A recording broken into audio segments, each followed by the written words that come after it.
The library of Ravenshire Castle stood in mourning silence, save for the gentle rustle of papers. Duchess Eveline Farrington moved with practiced grace between the oak shelves, her amber eyes scanning each title with reverence. The room had always been her sanctuary, until this day when sanctuary became scaffold. "Your Grace, a package arrived from London." The footman bowed, extending a parcel bound with blue ribbon. "Place it on the desk, Thomas. That will be all." Her voice betrayed nothing as she dismissed him with a slight nod. Sunlight streamed through leaded windows, catching dust motes that danced above the unopened parcel. Eveline's fingers trembled slightly as she untied the ribbon. No seal marked the wrapping, curious for correspondence of noble origin. Inside lay a bundle of letters, tied with azure silk. The handwriting struck her first, delicate yet assured, with flourishes that spoke of a feminine education. Eveline unfolded the topmost letter, her breath catching as the salutation revealed itself. "My dearest Alaric." No wife should ever discover such words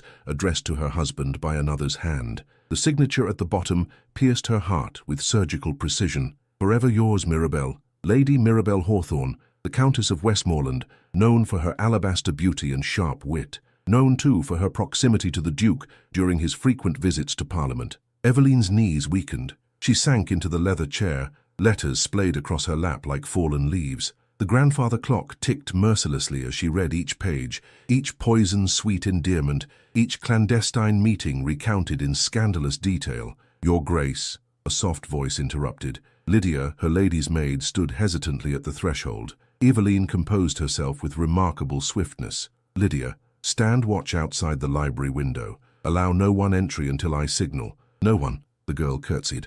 "Yes, Your Grace." Alone again, Eveline arranged the letters in chronological order, noting dates, places, promises. 6 months of betrayal, neatly documented in Lady Mirabell's flowing script. 6 months while she had maintained the ducal household, entertained nobility, and warmed a bed that her husband evidently found insufficient. The Duchess retrieved a small key from her chatelaine and unlocked the hidden drawer of her writing desk. Inside lay her mother's journal of herbal knowledge. Remedies, potions, and secrets passed through generations of women. Her fingers traced a particular page, lingered on a recipe marked with a crimson thread. When hoofbeats echoed in the courtyard below, Eveline knew her time alone had ended. She gathered the letters and moved to the hearth where embers still glowed from morning's fire. Selecting one letter, the most damning, she slipped it into her pocket. The others she held poised above the flames, listening as her husband's footsteps approached along the corridor.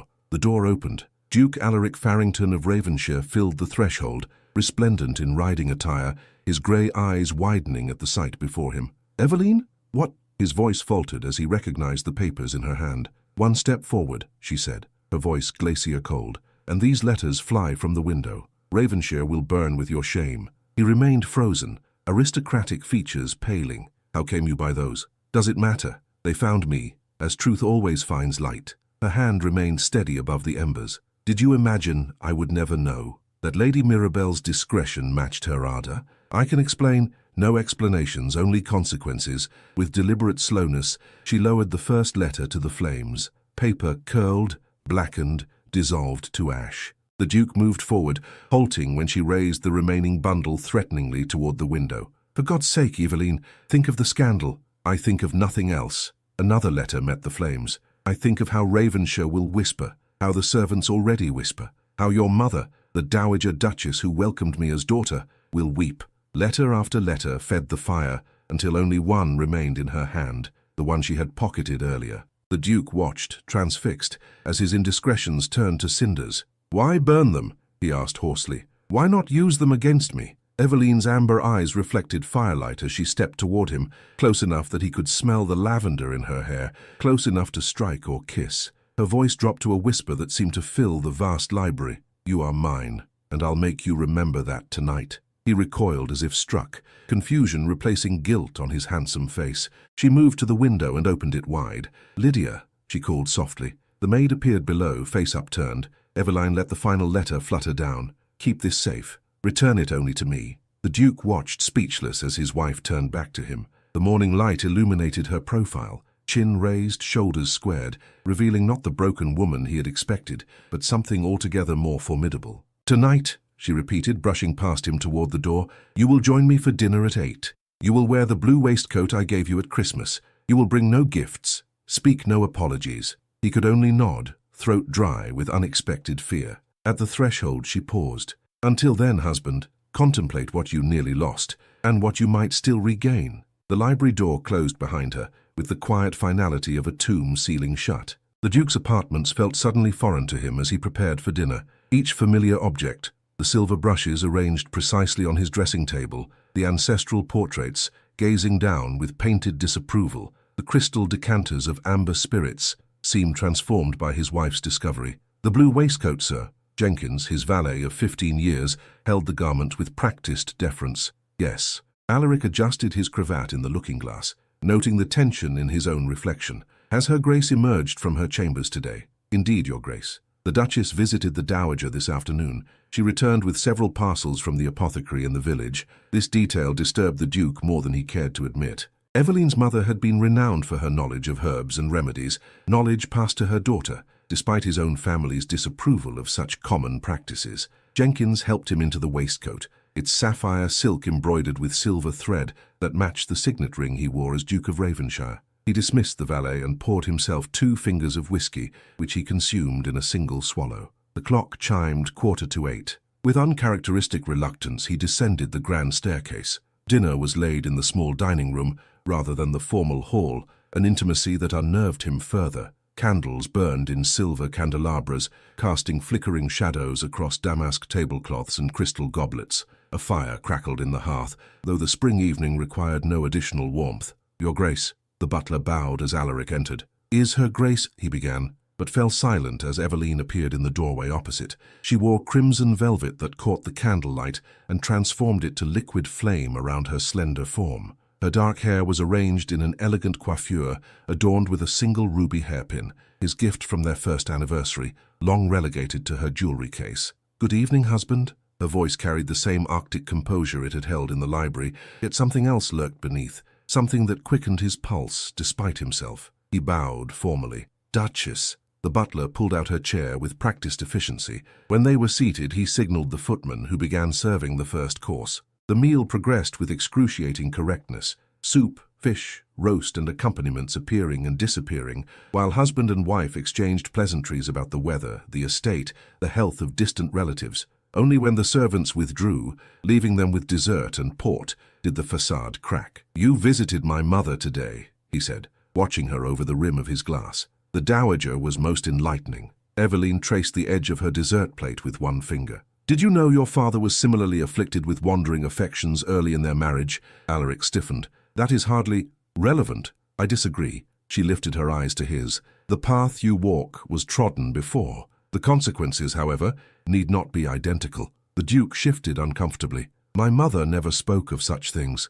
Women seldom do. We bear our wounds privately." Eveline's smile was terrible in its beauty. "Your father nearly lost everything. Title, lands, respect, when Lord Hatherton discovered his indiscretion with Lady Hatherton. Did you know that?" He had not known. The perfect family history he'd been fed contained no such blemishes. "My mother also shared certain knowledge." She reached for the decanter between them and poured rich ruby port into his glass. From her sleeve appeared a small crystal vial, from which 3 drops fell into the dark liquid. Alaric stared. "What is that?" "A choice." She pushed the glass toward him. "Drink, and we begin the path to restoration. Refuse, and tomorrow I depart for my father's estate with the remaining letter. Society will know why." His hand closed around the glass stem. "Is it poison?" Eveline's laughter was soft and dangerous. "Do you deserve death, husband?" "Perhaps. But I am not offering death, merely truth. The herbs will loosen what binds your heart against me."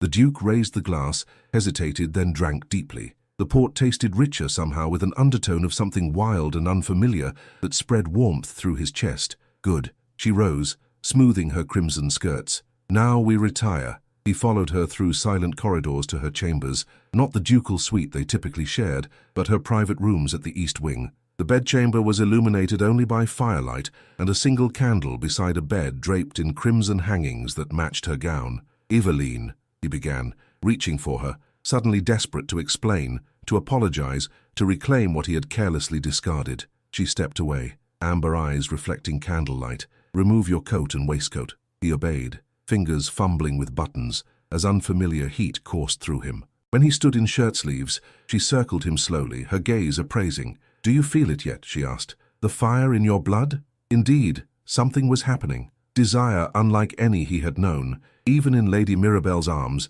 began consuming him from within. His skin felt too tight, his breath too shallow. "What have you done to me?" he whispered, half fearful, half entranced. "Given you clarity." Eveline extinguished the candle with a delicate breath. "Tonight, you burn. Tomorrow you choose." In the darkness, she moved toward the door that connected to her dressing room. The Duke stepped forward, reaching for her, but his legs suddenly weakened. He sank onto the edge of the bed, consumed by wanting. "Eveline!" His voice cracked with need. "Don't leave." She paused at the threshold, a silhouette against faint light beyond. "You are mine," she repeated, "and tonight you'll remember it in every breath you take." The door closed behind her, leaving him alone with unquenchable fire and the scent of her perfume lingering in the air. Dawn broke over Ravenshire with merciful gentleness, spilling pale gold light across the Duke's haggard face. He had spent the night in tormented wakefulness, burning with desire that found no release, haunted by visions of his wife that dissolved like morning mist whenever he reached for them.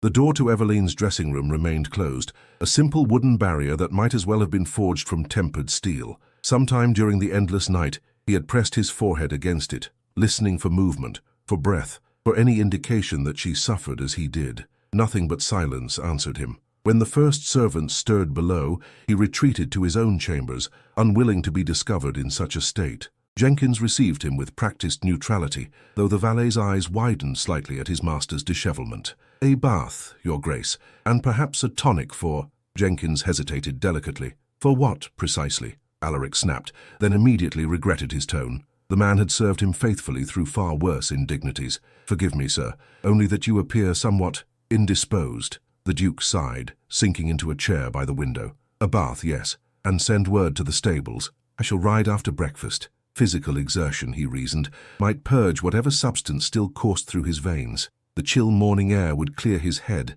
and distance from Eveline might dampen this relentless longing. He was mistaken on all counts. The countryside surrounding Ravenshire Castle spread in verdant beauty, spring having transformed winter's austerity to vibrant life. Yet the Duke noticed none of it as he rode recklessly across fields and through woodlands, his stallion lathered with exertion. By noon, he found himself at the edge of the village, where necessity forced a halt. His mount required rest, and his own parched throat demanded relief. The Crown and Thistle stood at the village crossroads, offering respite to travellers and locals alike. "Your Grace," the innkeeper bowed low as Alaric entered, causing conversation to falter throughout the common room. "What an unexpected honour! May I offer refreshment, ale, and privacy?" He tossed coins on the counter, more than sufficient to secure both. Seated in a corner alcove with a foaming tankard before him, the Duke attempted to gather his scattered thoughts. The herb-infused port had unleashed something primal within him, a hunger specifically for Eveline that transcended physical desire.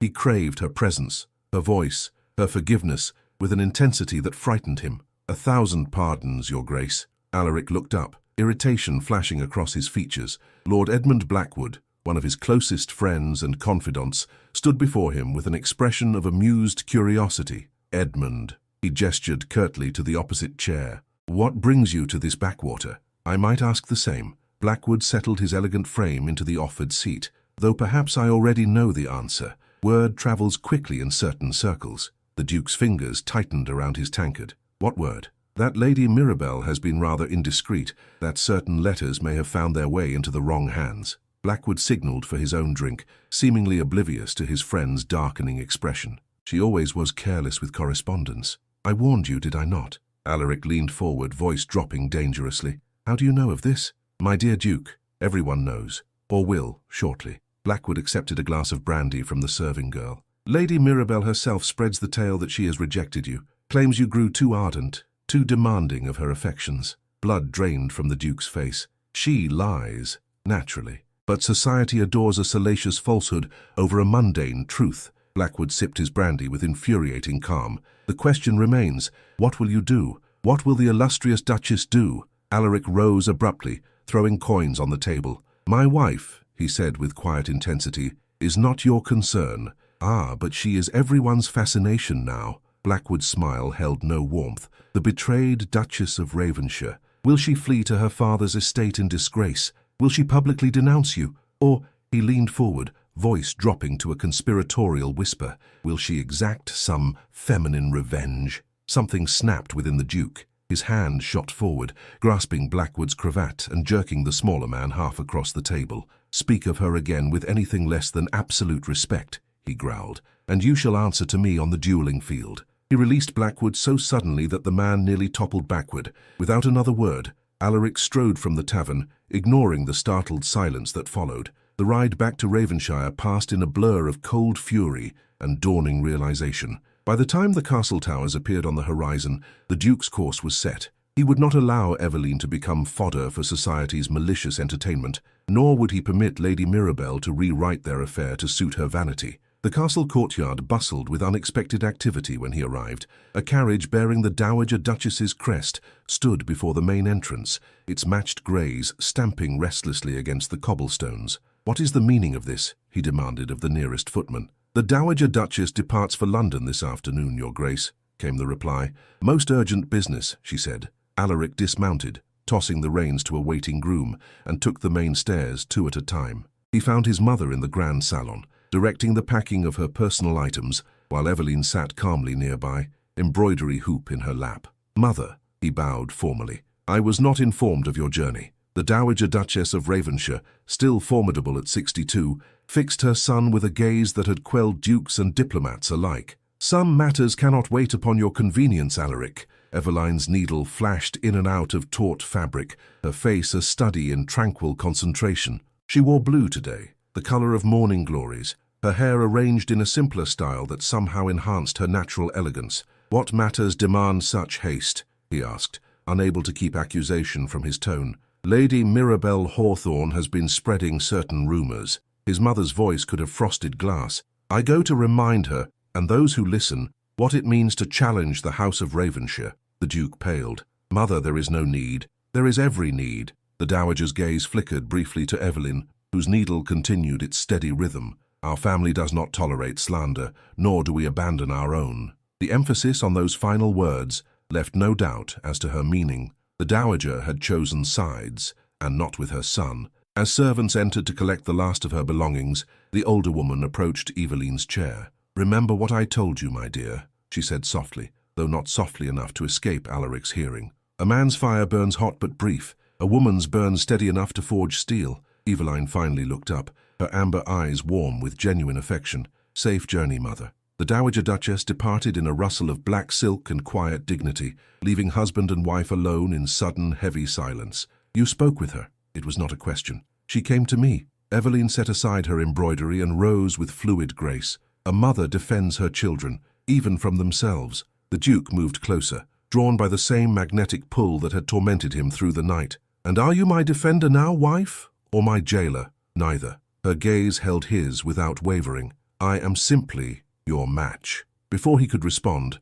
the door opened to admit the butler. "Your Grace," he addressed Eveline, "Lady Blackwood has arrived and requests an audience." The Duchess nodded serenely. "Show her to the blue parlour, Phillips. I shall attend her shortly." When the servant withdrew, Alaric caught his wife's arm. "Edmund's wife? What business have you with her?" "That," said Eveline, gently extracting herself from his grasp, "is between women. Rest assured, husband, I defend what is mine, by whatever means necessary." She moved toward the door, pausing on the threshold. The afternoon light caught her profile, illuminating the quiet determination in her features. "Tonight," she said without turning, "you will dine with me again. We have much to discuss regarding Lady Mirabelle's creativity." The door closed behind her, leaving the Duke with the unsettling certainty that forces had been set in motion beyond his control or comprehension. Lady Regina Blackwood departed Ravenshire precisely 47 minutes after her arrival, her normally composed features flushed with an emotion the footman could not quite name.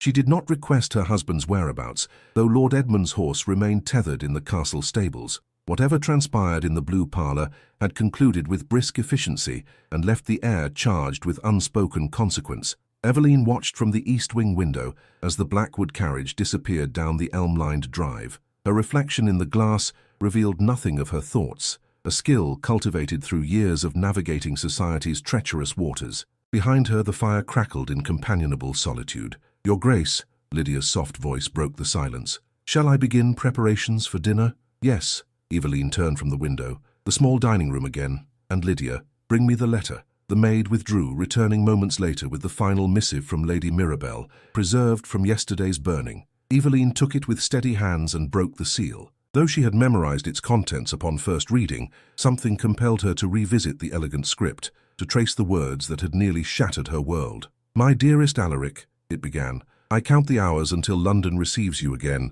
These provincial days without your touch have become unbearable." The letter continued in increasingly explicit detail, leaving no doubt as to the nature of their relationship. What struck Eveline now, reading with clinical detachment, was the calculated precision beneath the passionate language. Lady Mirabelle wrote not as a woman consumed by love, but as one documenting evidence. A knock at the chamber door interrupted her contemplation. She quickly secreted the letter within her desk drawer before calling, "Enter." Dr. Henry Thornfield, the family physician since her father-in-law's time, stepped into the room with the grave dignity that had always reminded Eveline of an undertaker assessing a particularly troublesome corpse. "You sent for me, Duchess?" His voice carried the weight of decades preserving aristocratic secrets. "Indeed." She gestured to a chair near the hearth. "What I require is absolute discretion, as always." He settled his aging frame with practiced care. "How may I serve?" Eveline poured tea from the waiting service, adding neither sugar nor milk before passing him the delicate cup.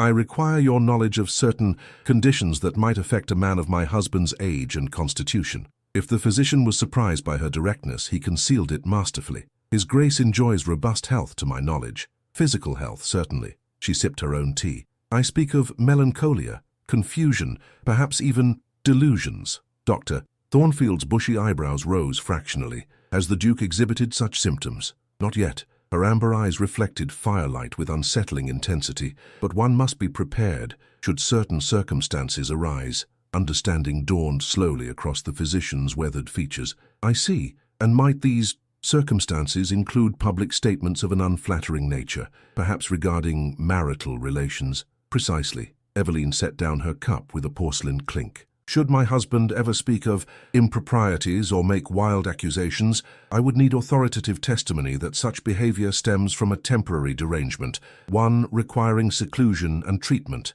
The implication hung between them, clear as crystal and twice as sharp. The Duke of Ravenshire could find himself declared unfit to manage his affairs, committed to private care, should he attempt to disgrace his wife publicly. "Such testimony would require examination," the doctor said carefully. "Evidence." Eveline withdrew a small leather pouch from her escritoire. The coins within clinked softly as she placed it on the table between them. "Consider it advance payment for your conscientiousness." Dr. Thornfield made no move to take the offering. "Your mother was skilled in herbalism, was she not? I recall certain tonics of her creation that produced remarkable effects. My mother taught me many things." Eveline's smile held no warmth. "Including the value of having physicians who understand the delicate nature of aristocratic marriages." The doctor nodded slowly. "I have served Ravenshire for 30 years, Duchess. I have no wish to see its reputation sullied, nor its leadership compromised." "Then we understand each other." She rose, signaling the interview's conclusion.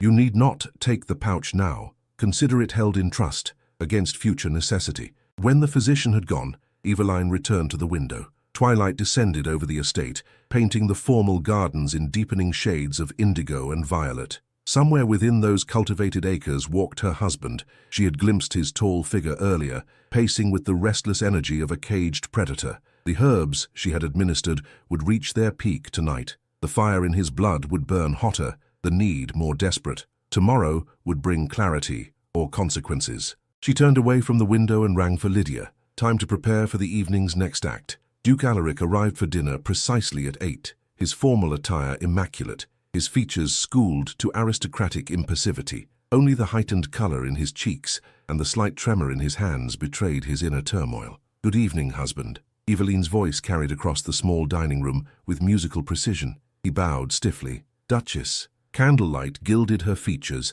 softening the determination in her amber eyes. She wore emerald tonight, his favorite color on her, though he had not spoken this preference aloud in years. The gown's modest neckline and fitted sleeves emphasized her elegant neck and slender wrists, where a single pearl bracelet gleamed against pale skin. They dined in near silence, attended by servants who moved with ghostly efficiency between courses. Only when the final dish had been removed and port served did Eveline dismiss the staff with a quiet word. You met with Edmund's wife today. Alaric swirled the ruby liquid in his glass, not drinking. I did. May I inquire as to the purpose? Eveline's smile was sphinx-like. Lady Blackwood possesses certain correspondence between her husband and Lady Mirabelle, letters that suggest Lord Edmund played matchmaker in your affair. The Duke stilled. That's absurd. Is it? Regina seemed quite convinced. She reached into her bodice and withdrew a folded paper. This particular note details a rather elaborate scheme involving your monthly visits to London,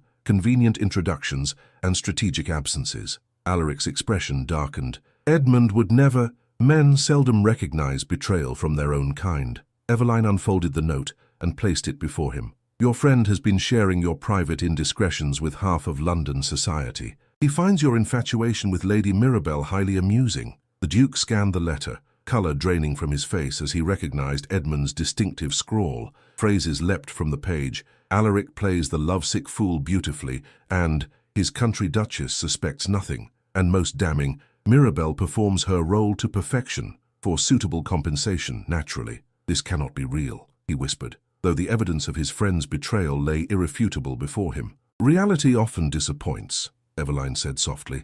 Lady Blackwood provided this in exchange for my silence regarding her own indiscretions with Lord Pembroke's younger brother. Alaric looked up sharply. You blackmailed her? I negotiated. Her voice remained calm, reasonable. As I negotiated with Dr. Thornfield this afternoon, ensuring he understands that any public scandal regarding our marriage might be attributed to your temporary mental instability. You would have me declared mad? Incredulity battled with growing admiration for his wife's strategic brilliance, only if necessary. Eveline poured more port into his glass, adding nothing from her crystal vial this time. Drink, husband. This contains only what the vineyards intended. He hesitated, then drank deeply, welcoming the familiar burn that momentarily overshadowed the unnatural fire still coursing through his veins. What game do you play, Eveline? Not a game. She leaned forward, candlelight catching the amber depths of her eyes. A reclamation. Before he could respond, the door opened to admit Lydia, her face pale with urgency. Your Grace, forgive the interruption. A rider has arrived from London with most urgent news. Eveline rose immediately. What news? The Dowager Duchess, Lydia faltered, has confronted Lady Mirabelle publicly at Lady Sutherland's musicale. There was an incident. Both ladies have been removed from the gathering. The Duke stood so abruptly that his chair clattered backward. My mother is unharmed, Lydia assured him, but Lady Mirabelle was overcome with a fit of hysterics after certain revelations. The messenger awaits your instructions. Husband and wife exchanged a single glance, fraught with unspoken understanding. Whatever battle they waged between themselves, this external threat demanded unified response. Tell him we depart for London at first light, Alaric commanded.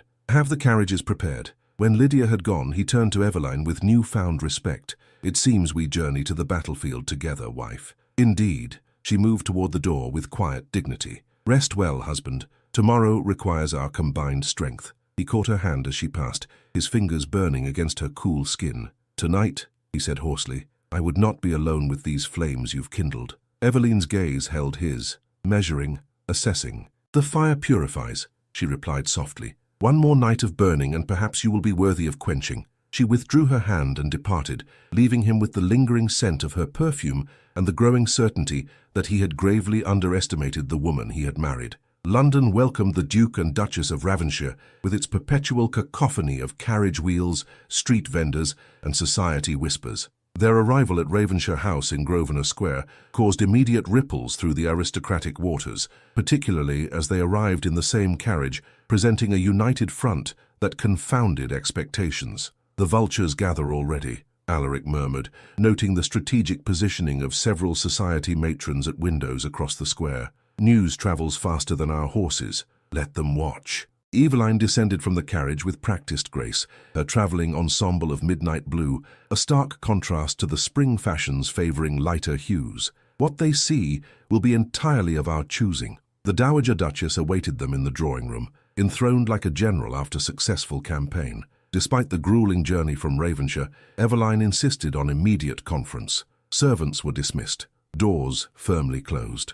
It is worse than I anticipated, the older woman began without preamble. Lady Mirabelle has powerful allies, Lord Hatherton among them. Alaric stiffened at the name. Hatherton? What possible interest could he have in this affair? The same interest he held in your father's time. The dowager's gaze was flint. Destruction of our family's influence. The vendetta merely sleeps. It never dies. Eveline removed her gloves with deliberate care, laying them across her lap like abandoned weapons. Tell us precisely what transpired at Lady Sutherland's. I confronted Mirabel privately at first, a courtesy she did not deserve. The dowager's mouth thinned to a disapproving line. She denied everything, claiming Alaric pursued her relentlessly despite her virtuous rejections. When I suggested this narrative contradicted her own letters, she became hysterical, publicly. Eveline's voice remained calm, though her fingers tightened almost imperceptibly around her gloves. Most publicly. She collapsed into Lord Hatherton's arms, most convenient his presence, sobbing that she was being persecuted for rebuffing unwanted advances from a married duke. The dowager's eyes flashed dangerously. The insinuation being that you, Alaric, are a predatory libertine who threatens innocent noblewomen. The duke's face darkened with fury. That scheming, manipulative— "Control yourself," his mother snapped. "Rage serves nothing. Lady Mirabel has transformed herself from adulteress to victim with remarkable efficiency. Lord Hatherton sees opportunity to revive old grievances under the guise of protecting feminine virtue." Eveline rose and moved to the window, watching London society continue its elaborate dance beyond the glass. "Who stands with us? The Earl of Westmoreland refuses to believe his daughter capable of such behavior," the dowager replied. However, his wife, who knows Mirabel's character more intimately, has maintained conspicuous silence. Lady Blackwood has withdrawn completely from society, claiming illness. And the letter, Eveline turned, the one that would prove the truth of their correspondence,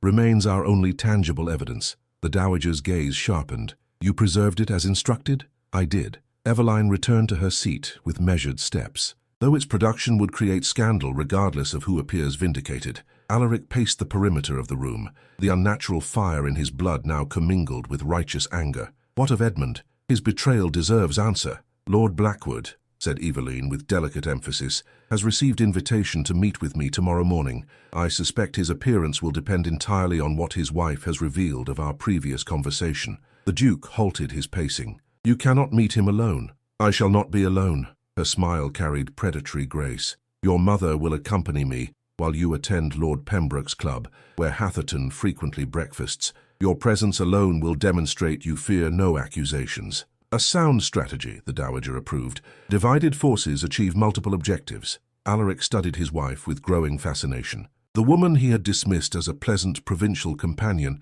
had revealed herself as a tactical equal to any military strategist. While he had pursued shallow pleasure in Lady Mirabel's arms, Eveline had been observing, learning, mapping the social battleground with unerring precision. "There is more," the dowager continued. "Lady Sutherland holds her annual spring ball 3 nights hence. All parties in this drama are invited. A deliberate orchestration, I suspect. Lady Sutherland enjoys nothing more than social combustion under her roof. We shall attend," Eveline decided immediately. "Together, presenting such harmonious unity that Mirabel's claims appear immediately suspect. And if Hatherton confronts me directly," Alaric's hand moved instinctively to where a sword would hang in earlier, less civilized times, "you will respond with perfect courtesy and absolute denial." Eveline's voice allowed no contradiction. "Any display of temper will only reinforce their narrative." Later, as twilight settled over London's teeming streets, husband and wife found themselves alone in the ducal chambers.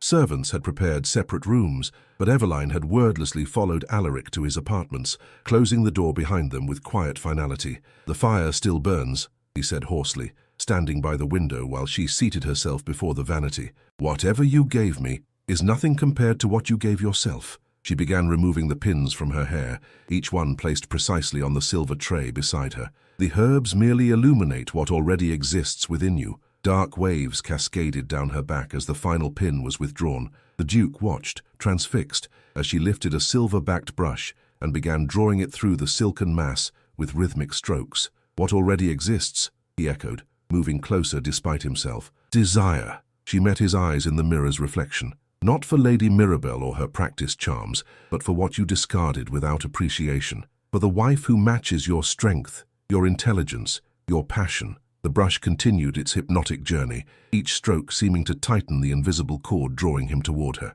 When he stood directly behind her chair, she set the brush aside and turned to face him. "Tonight," she said softly. The burning continues. Tomorrow we face our enemies, but soon, husband, her hand lifted to his face, fingers tracing his jawline with feather-light precision. Soon you will remember that what you sought elsewhere has always been here, waiting for recognition. His hands trembled with the effort of restraint. Eveline, not yet. She rose, the movement bringing her body whisper close to his. One more night of clarity, one more day of battle, then we shall see what remains between us worth salvaging. She moved past him toward the adjoining dressing room, pausing at the threshold. Without turning, she said, "You are mine, Alaric Farrington. Every duke has his master, and you have finally met yours." The door closed behind her, leaving him alone with fire in his veins and the haunting certainty that he had never truly known the woman he married until she became his adversary. Outside, London continued its eternal waltz of ambition and intrigue, unaware that within the dignified walls of Ravenshire House,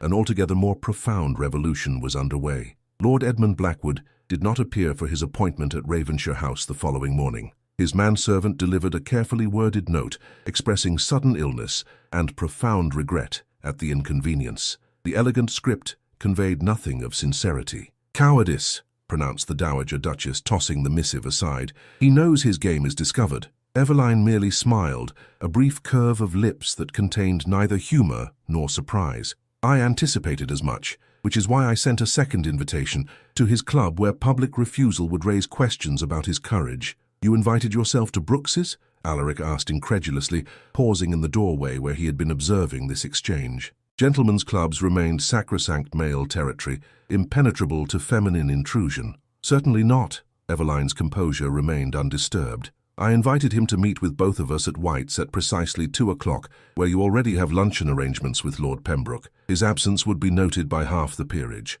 The Duke's admiration grew with each revelation of his wife's strategic mind. "And if he appears, then we shall present him with certain documents Lady Blackwood provided, correspondence proving his orchestration of your affair and subsequent betrayal to Hatherton's circle." She adjusted her mourning gloves with practiced elegance. "Should he fail to appear, those same documents will find their way to select members of Parliament with whom Blackwood seeks favour." "Masterful," murmured the Dowager, her imperious features softening with approval. "How you have learned well, daughter." Eveline acknowledged the compliment with a graceful inclination of her head. "I had excellent instruction, both in what to do and what to avoid." Her gaze met Alaric's with pointed significance. "Now, husband, you should depart for your club. Lord Hatherton keeps punctual habits." The Duke bowed formally to both women, though his eyes remained fixed on his wife. "Until this afternoon, then." When the door closed behind him, the Dowager turned to Eveline with shrewd assessment. "The herbs still affect him." "Yes." Eveline moved to the writing desk,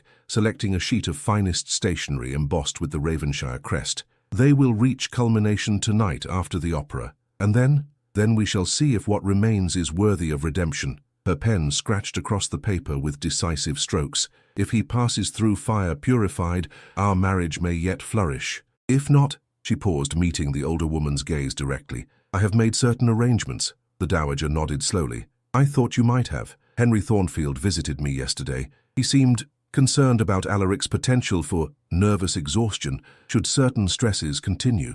Merely precaution." Eveline sealed the letter with a drop of crimson wax, pressing the Ravenshire signet into its molten surface. "I prefer resolution to confinement." "As did I, in my time." The older woman's voice carried the weight of memory.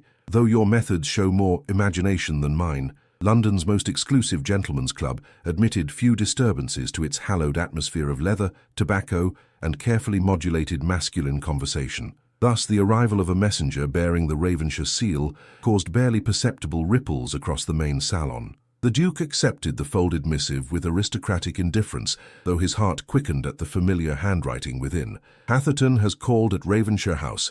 Return immediately." He excused himself with practiced civility from his companions and departed without unseemly haste, though every instinct urged immediate flight. Lord Hatherton's presence in his home, near his wife, triggered primitive responses that centuries of aristocratic breeding could not entirely suppress. The Ravenshire carriage awaited outside, as if Eveline had anticipated his swift response. Throughout the journey through London's congested streets, Alaric's mind raced with possibilities, none pleasant. Hatherton's vendetta against his family stretched back 2 generations to perceived slights and territorial disputes, now shrouded in historical mist. Ravenshire House appeared unchanged when the carriage finally arrived. its Portland stone facade maintaining dignified silence regarding whatever drama unfolded within. The butler admitted him with unflappable decorum. "Her Grace awaits in the blue salon, Your Grace." Alaric strode through the entrance hall with barely contained urgency, his footfalls echoing against marble floors.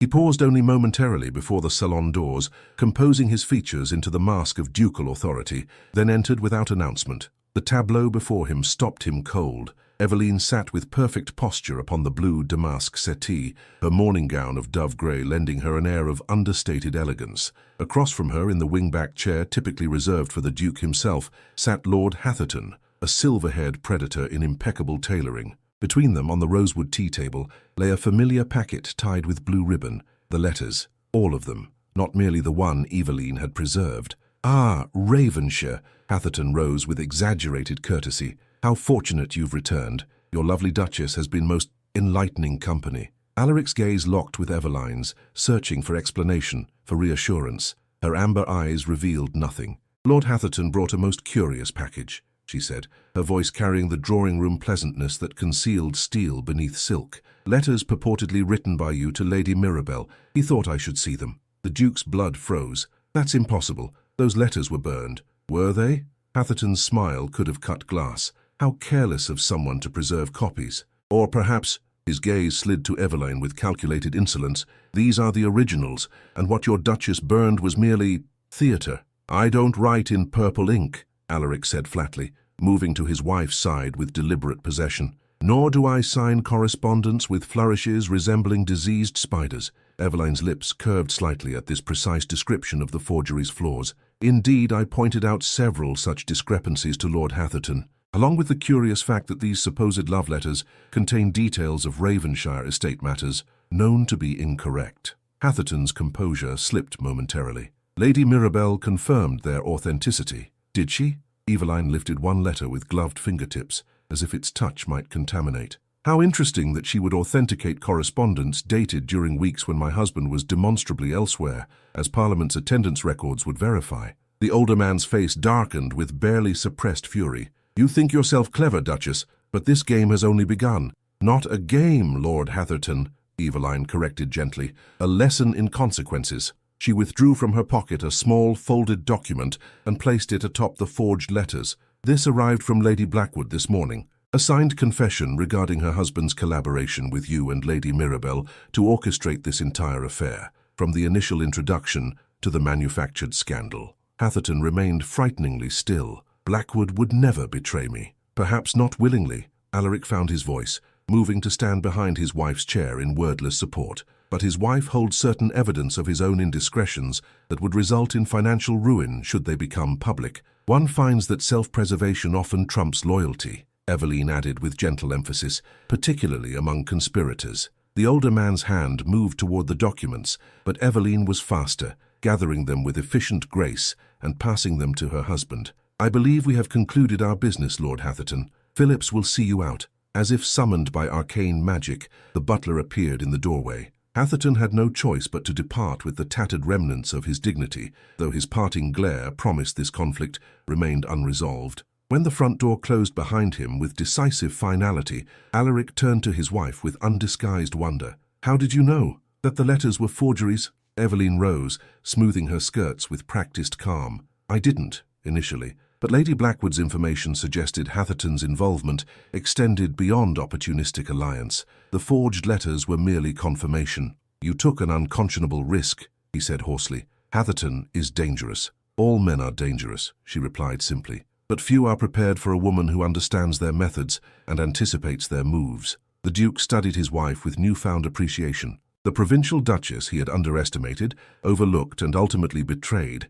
had revealed herself as a formidable strategist capable of dismantling their enemies with surgical precision. "Tonight," Eveline continued, moving toward the door with unhurried grace, "we attend the opera. Lady Mirabel will be present in Lord Westmoreland's box, undoubtedly prepared for dramatic confrontation. We shall provide none. And after?" The question carried weight beyond its simple syllables. She paused at the threshold, amber eyes meeting his with calm certainty. "After, husband, we return here, and you will make your final choice between the fire that merely burns and the flame that forges something greater." The door closed behind her with quiet inevitability, leaving the Duke alone with forged letters, genuine revelations, and the growing certainty that his life's greatest battle would not be fought in Parliament or dueling fields, but in the private chambers of his marriage. The Royal Opera House blazed with candlelight, a temple of culture where London's aristocracy gathered to observe music, spectacle, and, most crucially,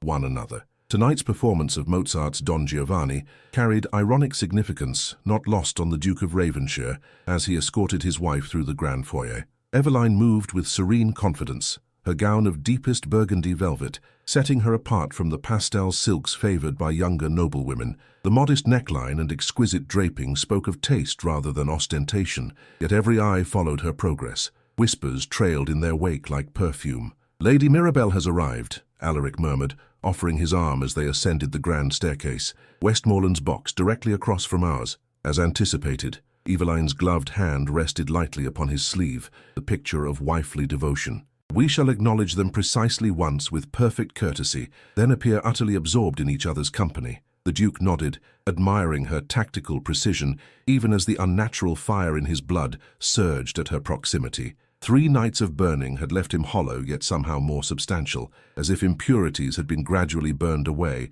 leaving only essential truth. The Ravenshire box occupied prime position, offering both excellent views of the stage and strategic visibility to the audience. Eveline took her seat with practiced grace, while Alaric remained standing, scanning the theatre with aristocratic indifference. His gaze inevitably found Lady Mirabelle, resplendent in azure silk that emphasized her celebrated blue eyes. She sat beside her father, the Earl of Westmoreland, whose stern countenance suggested limited patience for the evening's entertainments. Their eyes met across the theatre's gilded expanse. Mirabelle's full lips curved in a smile of practiced seduction. Alaric bowed formally, precisely the acknowledgement protocol demanded, nothing more, then deliberately turned his attention to his wife, leaning close to whisper something that made Eveline's lips curve in genuine amusement. The message could not have been clearer had he shouted it across the orchestra pit. Lady Mirabelle held no power over him. "Well executed," Eveline murmured, adjusting her opera glasses, "though your performance has only begun."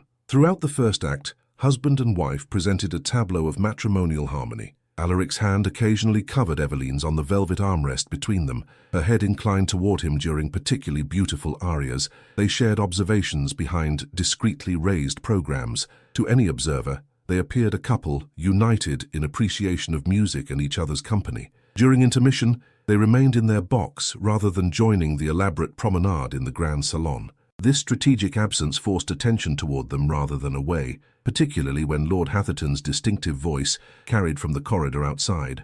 "Ravenshire hides behind his duchess's skirts," he pronounced with calculated volume. "One wonders what else he conceals." Alaric stiffened, but Eveline's hand on his arm prevented the response Hatherton clearly sought. Instead, she rose with unhurried grace and moved to the box's edge where she would be visible to the milling aristocrats below. "They wish to provoke public confrontation," she said softly. "We shall deny them the satisfaction." The Duke joined her, placing his hand at the small of her back in a gesture both possessive and supportive. The touch sent flames coursing through his veins, no longer the punishing fire of her herbal concoction, but something deeper, more genuine. Standing beside her, presenting unified defiance against their enemies, he recognized the truth that had eluded him throughout their marriage. Eveline was not merely his wife by contract and convenience, but his perfect counterpart in every aspect that mattered. When the second act commenced, Lady Mirabelle was noticeably absent from the Westmoreland box. The Earl sat alone, his expression thunderous. Speculation rippled through the theatre, like wind through summer wheat. "She overplayed her hand," Eveline observed quietly. "Public rejection is difficult to bear, particularly for one accustomed to adulation." The Duke's response was prevented by the arrival of a theatre attendant bearing a folded note sealed with unidentifiable wax. "For Her Grace," the man whispered, bowing deeply. Alaric intercepted it with aristocratic presumption. "Who delivered this?" "A lady's maid, Your Grace." Most insistent, it reached the Duchess immediately.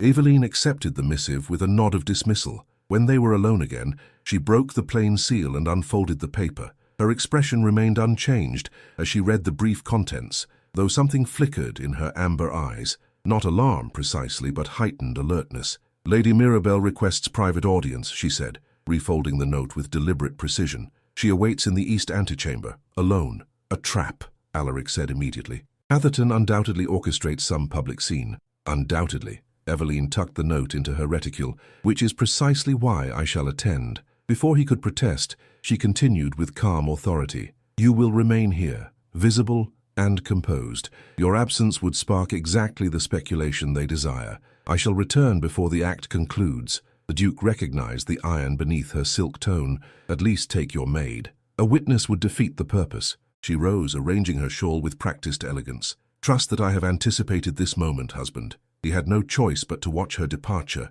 maintaining the facade of untroubled aristocratic composure while his mind conjured increasingly dire scenarios. On stage, Don Giovanni pursued his destructive path toward inevitable damnation, the dramatic irony not lost on the Duke. Eveline moved through the opera house corridors with unhurried confidence, nodding graciously to acquaintances while maintaining purposeful progress toward the east antechamber, a small room traditionally reserved for patrons requiring momentary retreat from performance or society. The door stood partially open, warm lamplight spilling into the dimmer passageway beyond. She paused at the threshold, assessing the tableau within. Lady Mirabelle stood alone by the fireplace, her azure gown luminous against mahogany paneling. The celebrated beauty had been weeping, artfully no doubt, leaving her complexion enchantingly flushed rather than blotched. Lady Mirabelle, Eveline entered without hesitation, closing the door firmly behind her. You requested audience. The younger woman turned with practiced vulnerability.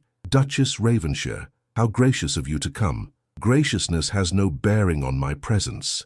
Eveline remained standing, maintaining both physical and social advantage. State your purpose. Mirabelle's composure faltered momentarily at this directness.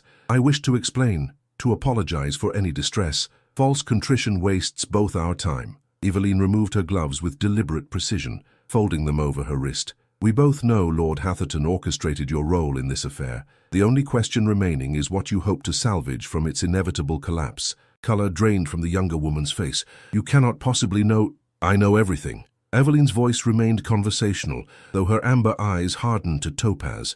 Lord Blackwood's correspondence, Hatherton's financial arrangements with your father, your own unfortunate entanglement with the Viscount Pembroke's married son. Mirabelle sank onto the nearest chair, genuine shock replacing affected distress. How could you possibly? London houses have servants. Servants have eyes and ears, and I, Eveline smiled without warmth, have resources you cannot imagine. The silence stretched between them, broken only by the muffled orchestra beyond the walls. When Mirabelle finally spoke, her voice had shed its practiced melodic quality. What do you want? Your immediate departure from London, a convenient illness requiring continental recovery. No communication with my husband or anyone in our circle. Eveline delivered these terms with the precision of a practiced diplomat. In return, certain documents regarding your various indiscretions remain secured rather than circulated. You would blackmail me? Genuine outrage colored Mirabelle's tone. I would offer consequence for action. Eveline moved toward the door, conversation clearly concluded. Consider carefully, Lady Mirabelle. Your beauty will fade, but scandal endures eternally. She paused at the threshold, turning back with sudden gentleness that proved more devastating than coldness. He never loved you, you know, not even in the most heated moments of passion. You were merely convenient distraction, a fact Lord Hatherton understood when selecting you for his purpose. The younger woman's face crumpled with genuine emotion at last. You are cruel, Duchess. No, Eveline corrected softly, merely honest, a quality in short supply among our kind. She departed without waiting for response, closing the door on Lady Mirabelle's silent tears. The corridor stretched before her, leading back to the Ravenshire box, to her husband, to the culmination of her careful strategy. Each step carried her closer to the night's inevitable conclusion, a confrontation far more intimate and consequential than the one just concluded. The opera continued its tragic progression as Eveline slipped quietly back into their box. Alaric's questioning glance received only a slight nod,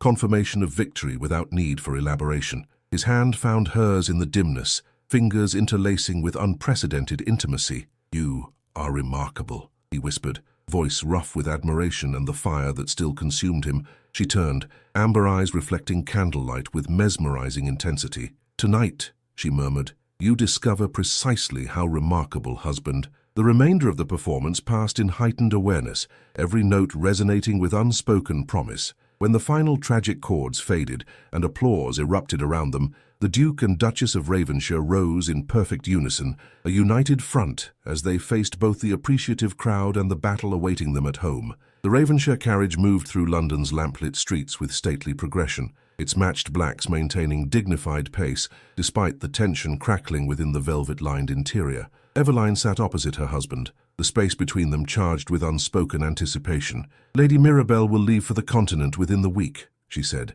breaking the silence as gas lamps cast alternating patterns of light and shadow across her composed features. "Lord Westmoreland's finances cannot withstand the scandal Hatherton's scheme would bring." "You offered terms," Alaric observed, neither question nor accusation colouring his tone. "Of course." Her gloved hands rested perfectly still upon her lap. One must always provide graceful exit when cornering an opponent.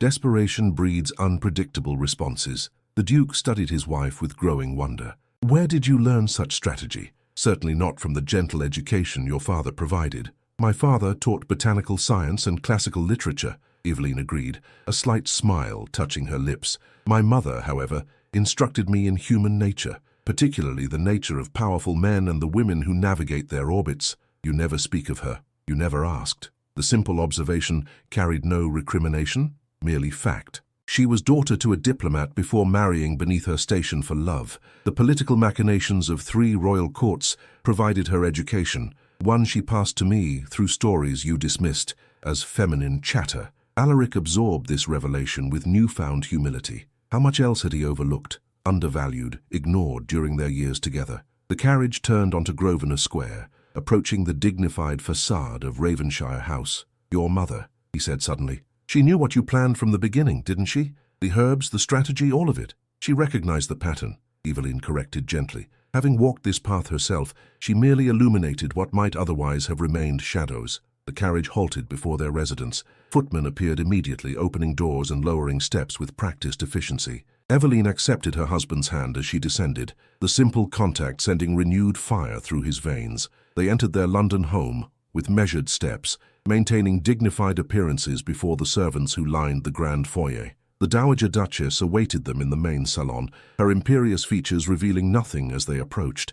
"Well," she demanded without preamble. "Lady Mirabelle has received terms," Eveline replied, removing her evening gloves with unhurried grace. "Lord Westmoreland will announce her continental travel plans by week's end, and Hatherton finds his conspiracy unravelling thread by thread." Eveline handed her shawl to a waiting lady's maid. "Lord Blackwood departed for his country estate this afternoon, after delivering certain documents to my solicitor for safekeeping." The Dowager nodded with grim satisfaction.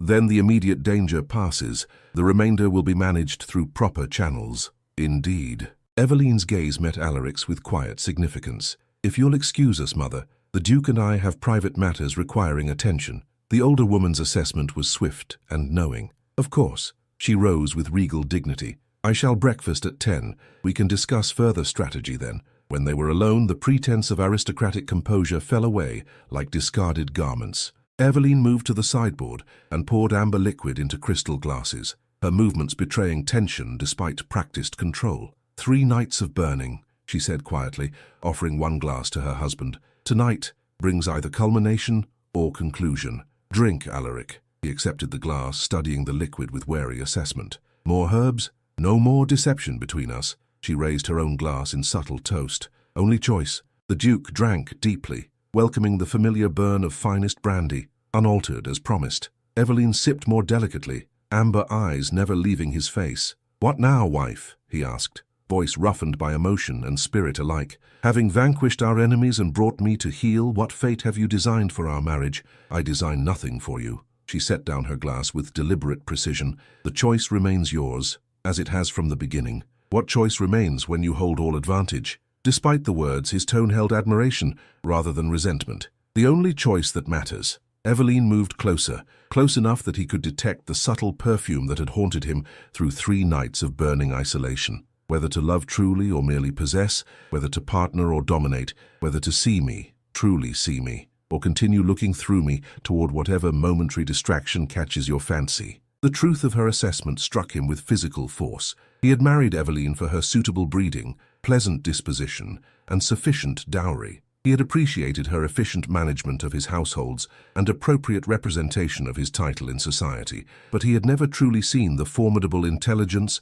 strategic brilliance, and passionate depth that constituted her authentic self. "I have been blind," he acknowledged, voice dropping to intimate register. Yes. No triumph colored her agreement, only calm certainty. The question remains whether your vision has cleared. The herbs you administered, he said slowly, they were not merely punishment. They were illumination. She moved toward the door leading to the grand staircase, each step deliberate invitation. Fire burns away pretense, leaving only essential truth. Tonight we discover what truth remains between us, husband. He followed as if physically tethered to her presence, ascending the staircase with growing urgency, not toward her private chambers, where he had spent that first tormented night, but toward the ducal suite they had nominally shared throughout their marriage. The bedchamber awaited in firelit intimacy, candles casting golden light across damask hangings and polished mahogany. A silver tray held crystal decanters and a small porcelain bowl filled with dark liquid that carried the same herbal scent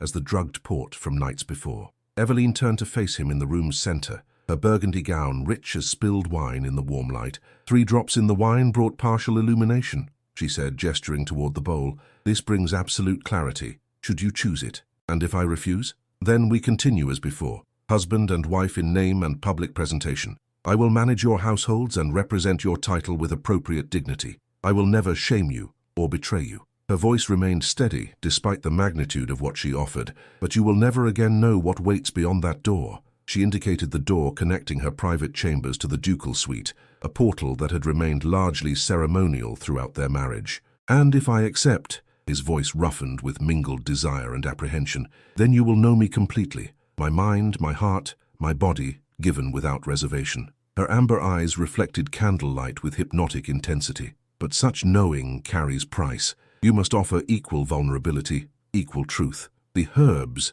are merely catalyst, not compulsion. She moved to the silver tray, dipping one finger into the dark liquid. They cannot create what does not exist, only illuminate what remains hidden. Decision crystallized within him with surprising clarity. He crossed to her in 3 strides, capturing her hand before she could withdraw it from the bowl. Meeting her gaze with unwavering intensity, he brought her herb-dampened finger to his lips. The effect was immediate and overwhelming, not the slow-building fire of previous nights, but lightning strike that coursed through every nerve and sinew. He gasped as perception shifted, as if veils had been stripped from his vision, revealing Eveline in her complete reality. No longer the pleasant provincial duchess he had married for convenience, but a woman of extraordinary complexity and power. No longer object of duty and occasional desire, but essential counterpart to his own nature. I see you, he whispered, voice transformed by revelation. At last, Eveline, I truly see you. Something dangerous and beautiful flashed in her amber eyes, triumph mingled with vulnerability. Then come, husband, cross the threshold that has always stood between us. She moved toward the connecting door that had remained ceremonial barrier throughout their marriage, each step deliberate invitation. Her hands rose to the jeweled pins securing her coiffure, withdrawing them one by one until dark waves cascaded down her back like midnight waterfall. Alaric followed as if physically tethered to her presence. The door opened at her touch, revealing chambers he had rarely entered, Eveline's private domain, illuminated by strategically placed candles that cast golden light across furnishings that reflected her true nature rather than aristocratic convention. Books lined one wall, not merely the acceptable feminine novels and poetry collections, but treatises on botany, politics, strategy. A writing desk bore evidence of correspondence far more extensive than household management would require. The bed, draped in crimson silk, dominated the room's center, altar to possibilities never before explored between them. Here, she said softly, we begin anew, not as duke and duchess, master and possession, but as equals in passion and purpose. She turned to face him, hands moving to the fastenings of her gown with deliberate grace. Tonight, she said, voice dropping to intimate whisper, you are mine and I shall make you remember it with every breath you take. The Duke of Ravenshire, conqueror of parliamentary opposition, veteran of aristocratic battlefields, surrendered completely to the woman he had married but never truly known until she became his adversary, his equal, and finally, his salvation. Morning light filtered through damask curtains, painting golden patterns across tangled bed linens and entwined bodies. Eveline woke first, amber eyes opening to the unfamiliar yet profoundly right sensation of her husband's arm draped possessively across her waist, his breath warm against her neck. The fire between them had burned through the night, consuming pretense and reservation alike. What remained in Dawn's clarity was neither master nor servant, victor nor vanquished, but partnership forged in flame and tempered by truth. "Are you thinking too loudly?" Alaric murmured against her skin, voice roughened by sleep and satisfaction. Eveline smiled, turning within his embrace to face him. "Old habits persist. I've spent years concealing my thoughts from you. No more concealment." He traced her features with reverent fingertips, as if memorizing topography previously unexplored. "No more herbs, no more strategies, no more separate chambers. The herbs merely illuminated what already existed," she reminded him gently. "The fire between us was always there, banked beneath proper behavior and convenient arrangement. I was blind," he acknowledged, drawing her closer until heartbeats synchronized through skin and bone, seeking elsewhere what waited at home, unrecognized. They remained thus entwined as morning light strengthened, casting the bedchamber in increasing clarity. The intimacy between them had transformed overnight, no longer the dutiful coupling of aristocratic arrangement, but passionate communion of equals. "Hatherton remains dangerous," Eveline said finally, practical concerns intruding upon private paradise. "His humiliation will ferment into renewed vengeance. Let him plot," Alaric replied with newfound confidence. "United, we present formidable opposition." A discreet knock interrupted further strategy. Eveline sat up, securing bed linens with practiced modesty. "Enter." Lydia appeared bearing a silver tray laden with morning correspondence. Her composed features betrayed no surprise at finding master and mistress sharing chambers, testament to servants' awareness of household currents long before principals acknowledged them. "Urgent messages, Your Grace." She placed the tray on a side table and withdrew with silent efficiency. Eveline reached for the topmost envelope, breaking an unfamiliar seal. Her expression remained studiously neutral as she scanned the contents, though something flickered in her amber eyes. Not alarm, precisely, but heightened alertness. "Lord Westmoreland requests immediate audience," she reported, passing the missive to her husband. "Most urgently, it seems." Alaric frowned, scanning the hastily penned note. "This suggests desperation rather than hostility. Perhaps Hatherton's noose tightens faster than anticipated, or perhaps another strategy unfolds." Eveline rose from their shared bed, reaching for her dressing gown with unhurried grace. "We should receive him together, present unified response to whatever proposition or threat he brings." The Duke watched his wife move through morning ablutions with newfound appreciation. How had he failed to recognize this strategic intelligence, this regal composure throughout their marriage? The woman he had considered pleasant ornament to his title had revealed herself as formidable partner in every arena, social, political, intimate. "You're staring, husband," she observed, catching his reflection in her dressing-table mirror. "I am admiring," he corrected, rising to join her. "There is significant difference." Her smile held genuine warmth, perhaps the first truly unguarded expression she had offered since discovering Lady Mirabel's letters. "Admiration is well and good, but Lord Westmoreland awaits. We must prepare." They dressed with efficient coordination, aided by servants summoned from respective households. If the Duke's valet noted his master's unusual morning location, he maintained professional discretion. If Eveline's lady's maid observed her mistress's heightened colour and relaxed demeanour, she kept such observations private. Lord Westmoreland was admitted to the morning room precisely 1 hour later. The Earl, typically imposing with military bearing and aristocratic hauteur, appeared diminished, his complexion grey beneath fashionable side whiskers. "Your Graces," he bowed with mechanical precision. "I appreciate your receiving me without appointment. Family connections demand certain courtesies," Alaric replied with deliberate emphasis on their interlinked social positions. "Please be seated. You appear somewhat fatigued." The older man sank into the offered chair with uncharacteristic heaviness. "Circumstances have proven trying, as you might imagine." Eveline poured tea with gracious efficiency, offering the first cup to their visitor with perfect hostess composure. "Lady Mirabel's continental travel plans progress smoothly, I trust." Westmoreland flinched visibly at this direct reference to his daughter's imminent exile. "That is partially why I've come." He accepted the tea with trembling hands. "Arrangements have proven complicated." "Financial complications?" Alaric inquired with calculated indifference, though his gaze sharpened with predatory assessment. The Earl's proud shoulders slumped further. "Hatherton has withdrawn his support. Certain investments have proven less profitable than anticipated. The continental journey requires resources currently beyond immediate access." Understanding dawned with crystal clarity. Having failed in his scheme to destroy the Duke's reputation, Hatherton had abandoned his co-conspirators to their fates. a particularly cruel strategy given Westmoreland's known financial vulnerabilities. "You seek assistance," Eveline stated without inflection, "from the very household your daughter and associates attempted to destroy through scandal and manipulation." "I seek mercy," Westmoreland corrected hoarsely, "not for myself, but for Mirabelle. Whatever her faults, she was as much pawn as a player in this affair." Husband and wife exchanged silent communication, strategic assessment requiring no spoken words between them. After momentary deliberation, Alaric nodded slightly, deferring to Eveline's judgment in this delicate negotiation. "Lord Westmoreland," she began, setting aside her teacup with deliberate precision, "your daughter's actions, whether independent or influenced, threatened my husband's reputation, my family's standing, and the dignity of the Ravenshire title. These are not trivial matters to be dismissed with simple apology." The Earl's weathered face crumpled further. "I understand completely. I shall withdraw. However,"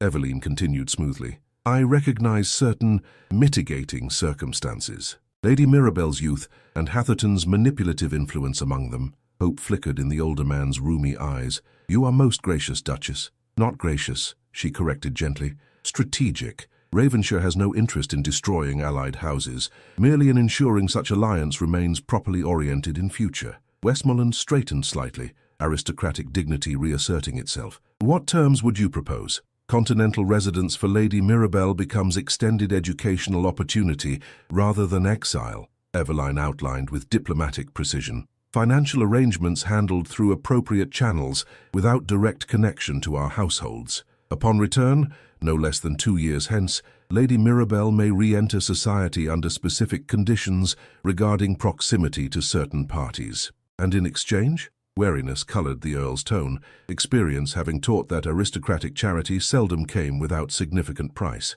"Your unequivocal support in the upcoming parliamentary session," Alaric interjected smoothly, "particularly regarding the Western Counties Transportation Bill that Hatherton opposes. Political realignment, the true currency of aristocratic negotiation. Westmoreland's 5 votes in Commons, previously aligned with Hatherton's interests, would shift decisive balance on legislation critical to Ravenshire's regional influence. Additionally," Eveline added with velvet softness, "you will provide complete documentation regarding Hatherton's financial and political arrangements over the past decade. My husband's solicitors will contact yours regarding specific requirements." The Earl's expression reflected rapid calculation, weighing the humiliation of capitulation against the greater humiliation of financial ruin and daughter's disgrace. After momentary deliberation, he nodded once, a soldier recognizing superior tactical position. "I find these terms acceptable," he said stiffly, "though I would request discretion regarding certain aspects of our arrangement." "Naturally," Eveline rose, signaling the interview's conclusion. "Society need only observe appropriate distances maintained with minimal disruption to established order." After Westmoreland's departure, husband and wife remained in thoughtful silence, contemplating the morning's unexpected development. Alaric moved to the window, watching the Earl's carriage disappear down Grosvenor Square with pensive assessment. "Hatherton sacrificed his pawns with remarkable speed," he observed. "Desperation suggests his position weakens further than we perceived, or strategy shifts to different battlefield." Eveline joined him at the window, a reflection overlaying London's fashionable vista. "We must remain vigilant, particularly during your mother's musicale this evening." The Duke turned to his wife with renewed admiration. "You anticipated this development." "I considered various possibilities," she corrected modestly, "including Hatherton's abandonment of allies once their utility diminished." "Remarkable woman." He captured her hands, bringing them to his lips with reverence entirely absent from previous ceremonial gestures. "I am fortunate beyond measure that you chose redemption over destruction when my betrayal was discovered." Eveline's amber eyes softened with emotion previously concealed. "I chose potential over loss," she corrected gently. "The fire between us was worth salvaging, despite the pain." Their newfound partnership, forged in betrayal's crucible and tempered through strategic battle, faced one final public test at the Dowager Duchess's prestigious spring musical that evening. London society would observe with predatory attention, seeking evidence of marital fracture or weakness that might provide entree to fresh scandal. They would find none. The Duke and Duchess of Ravenshire had emerged from private conflagration transformed, no longer separate entities bound by convenient arrangement, but unified force combining aristocratic power with strategic brilliance. Let Hatherton plot fresh vengeance. Let society whisper behind jeweled fans and perfumed handkerchiefs. The alliance forged in their marriage bed now extended to every arena, political, social, emotional, presenting formidable opposition to whatever challenges might arise. "You are mine," Evelyn whispered against her husband's lips as they sealed their newfound partnership with tender affirmation. "And I am yours. From this day forward, we burn together rather than apart." The Duke's answering embrace communicated complete agreement. The fire that had begun as punishment had transformed to purification, and finally to the steady flame that would illuminate their shared path forward, two equals united in purpose, passion, and power. Autumn painted Ravenshire Estate in russet and gold, crisp morning air carrying the scent of ripened apples and wood smoke across formal gardens and ancient oak parkland. 6 months had passed since the London season concluded, 6 months of transformation, both public and private. Evelyn stood at her study window, watching fallen leaves dance across manicured lawns like nature's confetti. The room, once her private sanctuary, now served as shared command centre for the combined forces of husband and wife. Maps of parliamentary districts covered one wall, correspondence from political allies stacked in precise arrangement upon twin desks positioned to facilitate consultation without sacrificing individual authority. Contemplating conquest. Alaric's voice carried warm amusement as he entered, moving directly to his wife with the unconscious gravity that had characterized their relationship since that transformative night in London. Contemplating change. She turned, accepting his embrace with natural grace that remained their private pleasure rather than public performance. Lord Hatherton's petition failed in committee yesterday.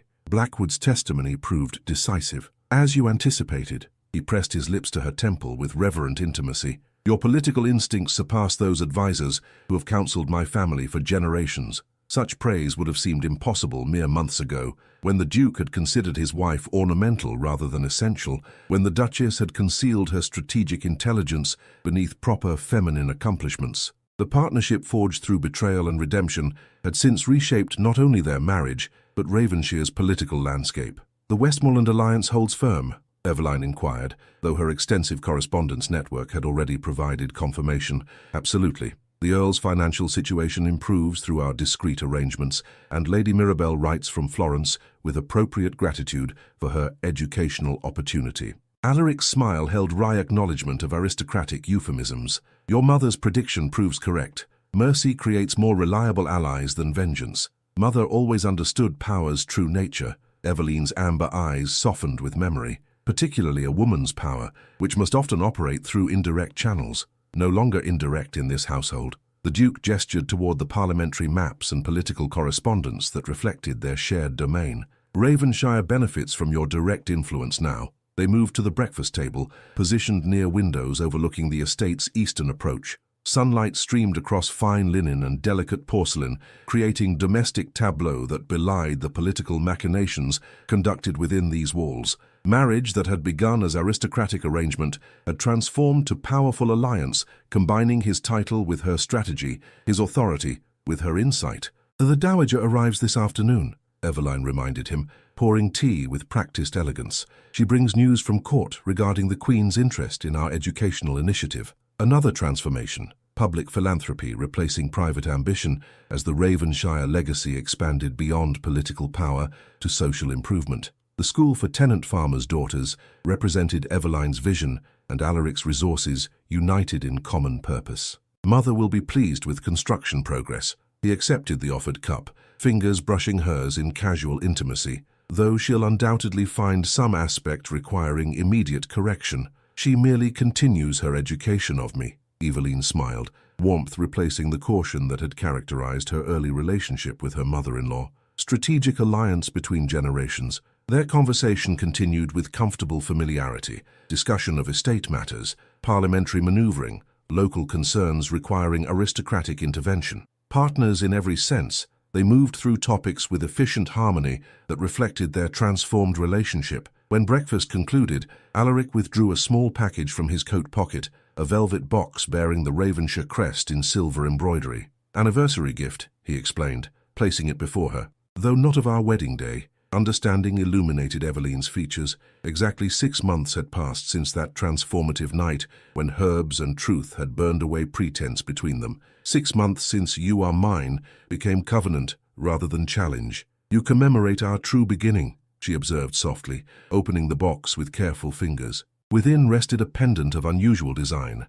amber stone set in silver filigree, surrounded by tiny rubies that caught morning light with fire-bright intensity. The craftsmanship was exceptional, but the symbolism proved more significant. Amber for her eyes, silver for steadfast strength, rubies for the fire that had forged their genuine partnership. "It's beautiful," she whispered, lifting the pendant with reverent appreciation. "Not merely ornamental," Alaric explained, taking the jewelry from her hands and demonstrating a hidden mechanism. The amber center opened to reveal a miniature compartment containing a single dried herb sprig, to remember what burned away falsehood and illuminated truth between us. Tears gathered in Eveline's amber eyes, not the calculated moisture of feminine manipulation she had occasionally employed in earlier marriage years. Tentar novamente, es continue exactamente de onde paró. Tears gathered in Eveline's amber eyes, not the calculated moisture of feminine manipulation she had occasionally employed in earlier marriage years.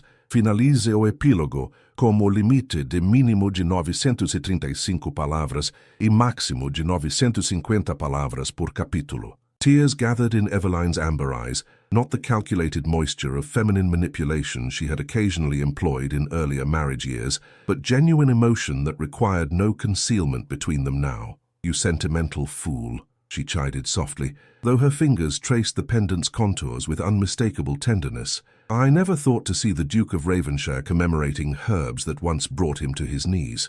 "Not the herbs," he corrected, fastening the chain around her neck with careful precision, "but what they revealed. The wife I failed to truly see until she became my adversary." The pendant settled against her skin, amber and rubies, catching morning light with hypnotic intensity. Eveline touched it with reverent fingertips, acknowledging the transformation it represented, from convenient duchess to essential partner, from ornament to architect of their shared destiny. "I have something for you as well," she admitted, moving to her writing desk and withdrawing a slender package wrapped in crimson silk. Though mine commemorates future rather than past, Alaric accepted the offering, untying silk ribbons with careful attention. Within the wrapping lay a leather-bound volume embossed with the Ravenshire crest, unremarkable in appearance, until he opened its cover to reveal handwritten pages in his wife's elegant script. "Records of the Ravenshire lineage," he read aloud, brow furrowing in momentary confusion, until comprehension dawned with stunning clarity. "Eveline, are you—" "The physician confirmed yesterday." Her smile blossomed with quiet joy, long concealed behind aristocratic composure. "The Ravenshire heir arrives in early spring. The Duke of Ravenshire, master of parliamentary debate, commander of extensive estates, veteran of political battlefields, found himself momentarily speechless. He reached for his wife with hands that trembled slightly, drawing her into embrace that transcended mere physical connection. "You continually astonish me," he whispered against her hair, voice roughened by emotion rarely displayed in aristocratic circles. "When I thought no greater gift possible than your forgiveness and partnership." "Not forgiveness," she corrected gently, fingers tracing the strong line of his jaw. "Transformation. The fire between us burned away what was false and forged something stronger in its place." They remained thus entwined, morning sunlight bathing them in autumnal gold as estate activities continued beyond the study windows. Distant sounds of construction marked progress on the school buildings. Closer at hand, servants moved with practiced efficiency through daily routines. Beyond the park boundaries, tenant farmers harvested crops from land their daughters would someday manage with education previously reserved for aristocratic sons. Legacy transformed through fire's purification, personal, political, societal. When they finally separated, it was with reluctance tempered by aristocratic duty. The day's responsibilities awaited: estate management, political correspondence, preparations for the dowager's arrival. Yet something had fundamentally shifted in their shared universe, expanding possibility beyond previous boundaries. "We should inform Mother immediately upon her arrival," Alaric decided, already anticipating the dowager's formidable satisfaction at this fulfillment of dynastic expectation. "Though I suspect she'll claim to have anticipated this development before we ourselves recognized it." "She likely did," Eveline acknowledged with amused affection. "Very little escapes her notice, a trait I've come to appreciate rather than fear." Another transformation, from wary daughter-in-law to strategic ally across generational lines. The dowager had recognized Eveline's potential long before her son acknowledged the remarkable woman he had married, providing quiet guidance through the crucible of betrayal and redemption. "We've become quite the triumvirate," Alaric observed, gathering political correspondence requiring immediate attention. Ravenshire past, present and future, aligned in common purpose. "A formidable alliance," Eveline agreed, hand resting unconsciously against her still flat abdomen where future possibility grew in secret certainty. "One that extends beyond our lifetime through what we create together." The pendant gleamed against her skin, amber and rubies catching light with fire-bright intensity, reminder of transformation's catalyst and enduring consequence. What had begun in betrayal's pain had transformed through strategic battle to partnership that transcended aristocratic arrangement. As morning progressed toward afternoon, husband and wife moved through their respective responsibilities with synchronized purpose, she drafting correspondence to political allies, he reviewing estate improvements, both consulting frequently across twin desks positioned for partnership rather than hierarchy. When the Dowager's carriage was spotted approaching along the elm-lined drive, they moved together to the entrance hall with united presence that had become their standard mode rather than performance for strategic advantage. "Ready, wife?" Alaric offered his arm with genuine partnership rather than ceremonial formality. Eveline's smile contained all that remained unspoken between them, the fire that had burned away pretense, the truth that had emerged from ashes, the future they now crafted together rather than apart. "Always, husband." Her hand rested on his arm with confident possession rather than dutiful acceptance. "Together we face whatever comes, family, politics, legacy." The pendant warmed against her skin like banked flame, amber and rubies catching afternoon light with hypnotic intensity. Fire transformed from punishment to purification to steady illumination lighting their path forward. Two equals united in purpose, passion, and power. As the Dowager's carriage halted before Ravenshire's imposing entrance, Duke and Duchess moved forward in perfect unison. No longer master and possession bound by convenient arrangement, but partners forged in betrayal's crucible and tempered through redemption's fire. "You are mine," Eveline whispered, echoing words that had once been challenge and now constituted covenant, "and I am yours." "Until the last ember fades," Alaric completed their private ritual, hand covering hers with protective possession that acknowledged equal strength rather than assumed dominance. The great doors opened to autumn sunlight, the Dowager's impressive figure already descending from her carriage with regal authority. Past, present, and future converged in that moment, 3 generations of strategy and power united in common purpose beneath the Ravenshire crest. The fire that had begun in betrayal's devastation had transformed to steady flame, illuminating path forward, not merely for 2 individuals bound by aristocratic contract, but for dynasty reborn through truth's purification. What Lady Mirabel's letters had threatened to destroy had instead been forged anew, stronger and more resilient, for having survived the crucible. Eveline stepped forward to greet her mother-in-law, the pendant gleaming against her throat, like promise kept and renewed, amber eyes reflecting the same steady fire that now burned between husband and wife, illuminating shared destiny with clarity only truth could provide.